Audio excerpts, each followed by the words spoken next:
we're going to go through the fastest way to get rich in Palworld. As you can see, I have quite a few coins, and I'm going to show you guys how you can get this done pretty easily and fairly quickly as well. This all starts with getting metal, whether or not you are using the buildable versions in the tech tree, or if you just have a base that is around the metal nodes that you can have spawned in a base. Doesn't really matter. Just make sure you are able to smelt those up into ingots. That is the basis for being able to make money quickly. So if I go ahead and I get some ingots started here, I'm going to get those smelted up, and that's going to allow us to come on over to our production facility. Of course, depending on which part of the game you are in, your speed will change. So if you're early on, you may just have a normal small workbench, but this is still going to work for you, and it's still going to work in exactly the same way. Once you have some ingots, you can then come down to nails, which is what you want to be making, and make as many of those as you can. You go ahead and you make those nails. Then what we do is we go ahead and we grab the nails and we take them to any merchant. So in this case, I'm going to head to the settlement just so it's nice and easy. You can catch a merchant and then you're able to use the merchant to have like a merchant in your base, but just for simplicity's sake, we go over to the settlement, we visit the merchant, select sell, and then we can sell our nails here. As you can see, 20 each, so it's not like groundbreaking, but it is going to allow you to make a good amount of money. That's going to keep you tided over for the majority of the game. You'll probably be doing that until you can unlock the gold coin assembly line. At that point, we can now get 100 coin per ingot, because it's 2 nails per ingot that we just used just there. So that's 40 gold coins per ingot, and that's going to go up to 100 gold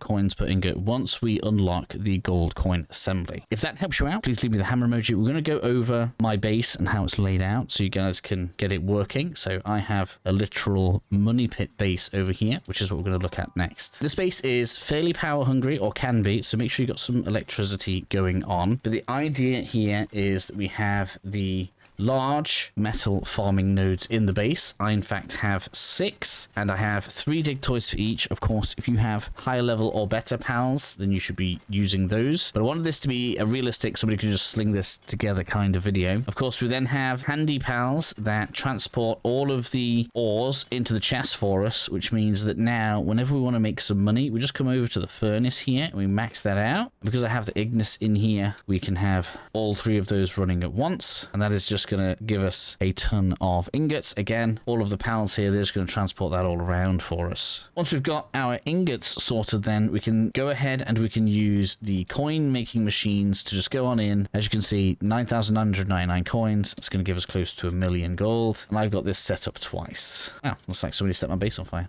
I guess I'd better fix that. So in terms of building this then, just in case you guys need some tips, what I actually like to do is put the PAL box on a cross. As you can see here, it's on a joining point of 4 of the foundation block. Allows me to have a fairly precise center of the base. And then from here, what I'll do is use foundations to measure out to where I want things to be. So where you see I've managed to get my ingots all together and stuff, I obviously just made myself a little platform out, decided that was where I wanted things to go, and then started filling things out that way.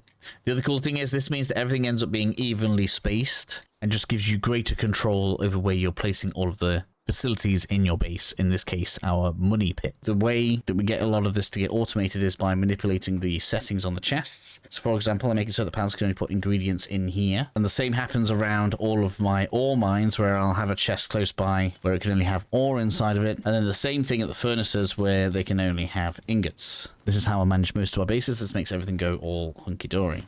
Additionally, you are going to want a monitoring stand. With this, what we're going to do is change work preferences, because of course I have Anubis going around and I want them to be working on things and I want them to be transporting things, but I don't want them to be mining because I have dig toys for that. I've mixed in some Wixen and some Verdash. Verdash because it's good at carrying stuff, can do some work and will farm, so that's quite useful. But you can see I've actually turned off logging because I just don't care about it cutting trees down around the base. I have a watering pal, which completes our ability to farm, so we have self-sustaining food. And something about food, something that I like to do, is we obviously have the food dropped off in the chest. Because it's in the chest, I can cook from here, and then I allow the pals to pick it up from the cooking stand, and then they will simply put the baked berries base into the chest. The reason I like this is because although it's low nutrition, pals will have to eat multiple times. That means that one sanity that gets recovered each time they eat really gets to compound itself and just in general maintains the base nicely. So I really prefer having my food laid out that way. With the base laid out like this, as you can see, I have plenty of beds available. I have plenty of baths. So we are just maintaining sanity. This prevents the pals getting injured, and in general it's working pretty well. We have a great amount of ingots coming through that allows me to keep the money printing machines fueled. There is a last method that I've seen people talk about, but I really don't like it, so I won't recommend it, but I will talk about it just because somebody's going to say it in the comments anyway. And that is by making and selling the legendary spheres, but I find this way more awkward. That means we need to burn loads of stone into palladium. We then need to get even more palladium to make pal metal, carbon fiber, so there's way more steps. These do sell for quite a lot, but I don't personally recommend it. I think it's much nicer to just have a base where I can walk in, I press a few buttons, and then money is just flying its way up. That's what I prefer to do, and that is how I recommend you guys make some money.